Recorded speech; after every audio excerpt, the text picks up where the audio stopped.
allez-vous? Je reviens avec une nouvelle vidéo et aujourd'hui nous allons parler donc du PMR 2019. Je pense que à l'heure d'aujourd'hui vous le savez certainement. Si vous ne le savez pas, bienvenue sur ma chaîne et aujourd'hui je vais vous raconter comment je suis devenue donc jurée du prix du meilleur roman des lecteurs des éditions Point. Alors, un jour, après donc le travail, je suis rentrée à la maison et comme d'habitude, un petit moment pour soi avec les réseaux sociaux et je tombe sur une annonce pour pouvoir participer donc à ce fameux prix. Donc je me dis bon allez, on va essayer, j'ai plus rien à perdre. Il faut savoir, c'est pas le premier prix auquel j'ai participé également au prix Carbet des lycéens, donc c'était en 2011, j'étais au lycée, j'étais en première L je crois ou en terminale L, en tout cas j'ai fait une série L, donc je suis une littéraire, donc j'ai voulu participer et être l'une des jurés, des principaux jurés, si on peut dire ça comme ça. Donc on avait à peu près 6 ouvrages à lire, dont 2 ouvrages, en fait les ouvrages qui m'ont le plus marqué, 3 on va dire, mais genre vraiment 2 m'ont beaucoup marqué et plus celui qui a été du coup nominé. Donc c'était Folie aller simple de Gisèle Pineau, qui parlait donc d'une femme qui travaillait qui était infirmière à l'hôpital psychiatrique. Il faut savoir qu'elle a vraiment été infirmière à l'hôpital psychiatrique et elle nous expliquait en fait comment ça se passait dans l'ouvrage, comment par exemple des petites anecdotes où elle était enceinte et qu'elle a reçu un coup de pied d'une personne qui était malade, en fait des choses comme ça. Et pour le prix Carbet donc des adultes, l'ouvrage que j'avais vraiment aimé et que moi j'avais choisi, c'était en fait La mémoire aux abois d'Evelyne Trouillot, que j'ai vraiment adoré. Ça parlait de la dictature donc en Haïti avec la famille Duvalier et c'était vraiment parce que pour moi j'ai toujours entendu parler de cela, mais je n'avais jamais eu une histoire vraiment contée avec des faits historiques, avec beaucoup de dérision notamment, parce que si vous ne le savez pas, il y a une ville qui s'appelle Pétionville et au lieu d'appeler Pétionville, on l'a appelé Alexandreville parce qu'en fait Alexandre Pétion c'est quelqu'un d'important dans la littérature, dans l'histoire haïtienne, etc. Et l'autre ouvrage que j'ai vraiment aimé, je crois que c'était de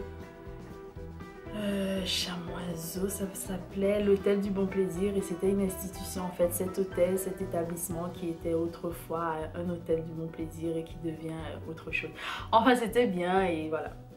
Ce n'est pas le sujet de la vidéo d'aujourd'hui, mais c'était pour vous dire que c'était pas ma première fois quand même. Mais là je ne pensais pas être choisie et franchement ça me fait très plaisir parce que pas parce que je ne pensais pas que j'étais capable ou autre, comme je l'ai expliqué dans une de mes chronique sur mon blog. Si vous ne l'avez pas vu, je vous laisserai les liens et vous pourrez aller donc vérifier tout ça. Mais parce qu'en fait j'imagine que beaucoup de personnes ont participé à cela. Et puis il faut savoir, en France c'est une institution de lire des ouvrages, de parler d'ouvrages, enfin voilà, il y a des émissions dédiées à ça, que ce soit à la radio, sur tous les médias possibles, que ce soit à la radio, que ce soit à la télévision, etc. Et il y a des magazines qui parlent que de ça. Enfin le monde du livre c'est vraiment quelque chose quoi. Les maisons d'édition on en a plein, mais voilà quoi, c'est vraiment une institution en France et je ne pensais pas vraiment avoir la chance de participer à ce prix. Donc c'est avec les éditions Point. Donc les éditions Point c'est une maison d'édition qui existe depuis un certain nombre d'années et qui publie en fait des versions poche, si on peut dire, d'ouvrages qui sont sortis voilà, dans d'autres maisons d'édition. Donc j'ai préparé un petit discours voilà. Et comment ça se passe en fait? Donc on nous envoie des ouvrages regroupés. Le premier envoi par exemple, j'en ai reçu 3 que je vais vous présenter. Le deuxième envoi qui était donc au mois de septembre, j'en ai reçu 2. Et ça va continuer comme ça jusqu'à la fin de l'année. Donc nous, en tant que juré, on n'a pas le droit de dévoiler. Donc ce sera au vote qu'on va pouvoir faire notre choix. Donc on n'a pas vraiment le droit de dévoiler l'ouvrage qu'on pourrait choisir autre. Mais on a bien sûr l'autorisation d'en parler et de pouvoir aussi partager nos lectures en faisant des petites chroniques. Donc moi, j'ai décidé de faire des chroniques à la fois sur mon blog et également ici sur ma chaîne YouTube pour les personnes qui aimeraient me suivre ici, et parce que ça fait partie de ma vie et ça fait partie également de ce que je fais ici. Si vous avez d'autres questions sur le déroulement, etc., n'hésitez pas à m'en poser. Mais en général, ben, c'est ça. Donc je vais commencer avec déjà les 3 premiers ouvrages que j'ai reçus. Et moi, je vais vous les présenter dans l'ordre... Parce qu'en fait on nous a envoyé voilà, dans un certain ordre, et moi je vais vous les présenter comme ça. Alors j'ai reçu ces trois là en premier lieu, voilà. Alors moi j'ai commencé avec Je suis Jeanne et Buterne d'Olivia Elkem. J'en ai parlé dans un coup de cœur parce que vraiment l'univers du vieux Paris bon, après, je vais vous en parler encore, mais je vous en parlerai encore, mais j'ai aimé. Donc, ce que je vais faire, moi, je vais vous lire la 4e de couverture et je vais vous dire un peu ce que j'en ai pensé. Alors, décembre 1916, dans la pénombre d'un escalier, Jeanne et Buterne tombe amoureuse d'Amedeo Modigliani. Elle peint modestement, lui est un artiste maudit. Elle vit encore dans le coco familial, il mène une existence dissolue entre son atelier, les cafés parisiens et les prostituées. Elle abandonne tout pour le suivre, la passion les emporte, incandescente, destructrice, jusqu'à la folie. Voilà. Alors moi, ce que j'ai pensé, j'ai trouvé que c'était un très bel ouvrage. Si vous voulez lire quelque chose d'une passion vraiment déchirante, destructrice comme on le dit, c'est le cas. Dans ce que j'appelle le vieux Paris, donc le Paris des années 20 environ, où il y a la guerre encore, où il y a aussi la grippe espagnole, comment Paris est décrit. On suit aussi ces artistes dits maudits, on rencontre Picasso, on rencontre bien d'autres artistes comme ça. Et on tombe sur cette jeune femme, je dirais un peu candide, qui va suivre son amour, je pense son premier amour même, et délaisser sa famille, délaisser cet amour fraternel qu'elle a pour son frère et sa famille, pour aller suivre cet amour, cette passion qui va vraiment la déchirer au plus profond jusqu'à la mener, jusqu'à vraiment une fin que je vous laisse découvrir si vous souhaitez lire l'ouvrage. On continue. Alors, le prochain est de Clémentine Beauvais, Songe à la douceur, que j'ai aimé également. Donc voilà, il se présente ainsi. Clémentine Beauvais, je l'ai connue avec... J'avais entendu parler de Songe à la douceur, mais je l'ai connue pour la première fois avec son ouvrage qui est sorti donc le mois dernier en août, récemment, qui s'appelle Brexit Romance. Vraiment dans l'air du temps, c'est l'un de mes ouvrages préférés et je pense que cet auteur est devenu l'auteur que j'apprécie vraiment. C'est très contemporain, elle a à peu près mon âge je crois, mais voilà. Je trouve que c'est une auteure qui, voilà, qui vit son temps, qui est dans son temps. Donc je vais vous lire aussi la 4e de couverture afin de vous faire un petit avis. Et je peux déjà vous dire que j'ai apprécié. Quand Tatiana rencontre Eugène, elle a 14 ans. Il en a 17. Il est sûr de lui, charmant et plein d'ennuis. Elle est timide, idéaliste et romantique.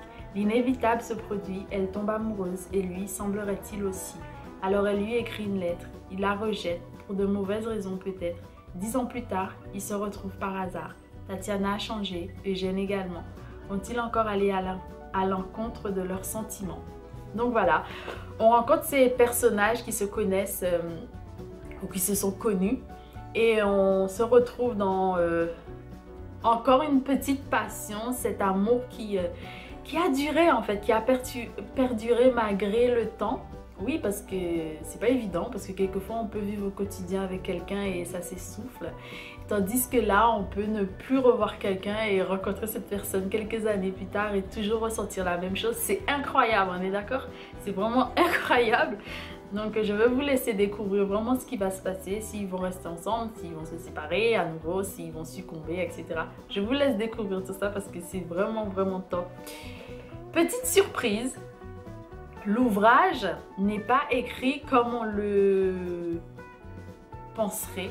Donc là par exemple, je ne sais pas si vous pouvez voir, mais on peut voir deux visages, deux silhouettes avec des mots. Calligrammes, des calligrammes. Mais c'est juste top. Moi j'ai trouvé ça, en fait la première fois, lorsque j'ai reçu les ouvrages, je les ai juste feuilletés comme ça. Et je me suis dit, oh là là, c'est étrange. Et moi ça m'a pas du tout dérangé. Je sais que pour certaines personnes c'est un peu déroutant. Mais j'ai trouvé aussi que j'étais... En fait quand on parlait de magazine, c'est comme si je pouvais voir en fait la page du magazine.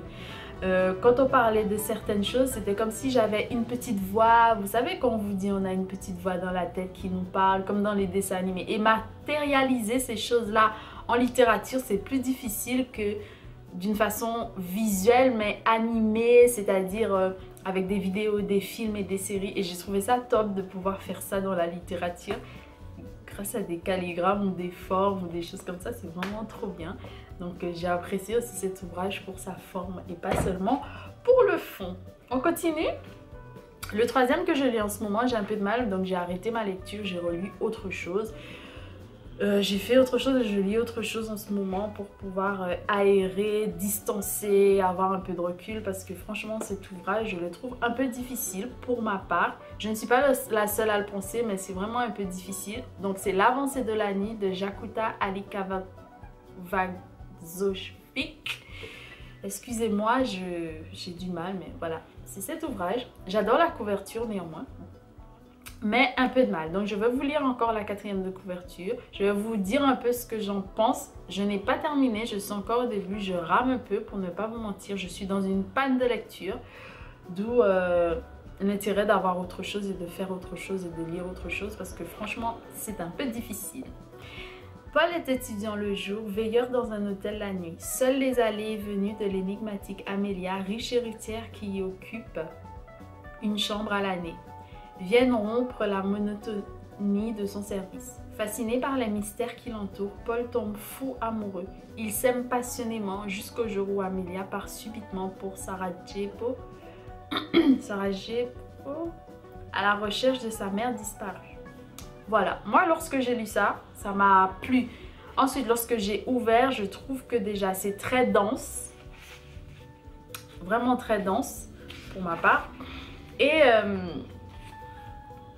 bien sûr, l'histoire a l'air bien, etc. Mais ça parle d'une passion qui n'est pas forcément réciproque entre deux jeunes. Ça parle aussi, donc là, je ne suis pas encore à ce stade, mais où cette passion va peut-être s'arrêter ou grandir, mais une personne va s'en aller de cette passion pour des raisons personnelles. Enfin, voilà. C'est un peu difficile pour le moment, je ne vous cache pas, j'ai lu autre chose. Entre-temps, j'ai lu quelque chose de la rentrée littéraire qui s'appelle Les cigognes sont immortelles d'Alain Mabankou, que j'ai aimé, qui sera dans mon coup de cœur du mois de septembre. Donc n'hésitez pas à suivre tout ça. Et je continue avec les deux derniers ouvrages que j'ai reçus mais que je n'ai pas encore lus. Donc ce sont, alors, celui-ci c'est Les pleureuses de Cathy Kitamura. Et enfin, Nos richesses de Couteur Adimi. Je sais pas, je dirais Couteur Adimi. Mais si je prononce mal, n'hésitez pas à me le dire, je suis navrée. Alors, je vais vous lire la quatrième de couverture de Nos richesses. En 1935, Edmond Charlot a 20 ans et rêve de créer une librairie maison d'édition à Alger. Il imagine un espace dédié à la littérature, l'amitié et la Méditerranée. Albert Camus lui offre son premier texte, Jean Giono, un nom, Les vraies richesses. En 2017, Raya d'étudiants parisiens est recruté pour fermer la librairie algéroise. Raya d'étudiants parisiens est recruté pour fermer la librairie algéroise sous le regard vigilant d'Abdallah, le dernier gardien des lieux.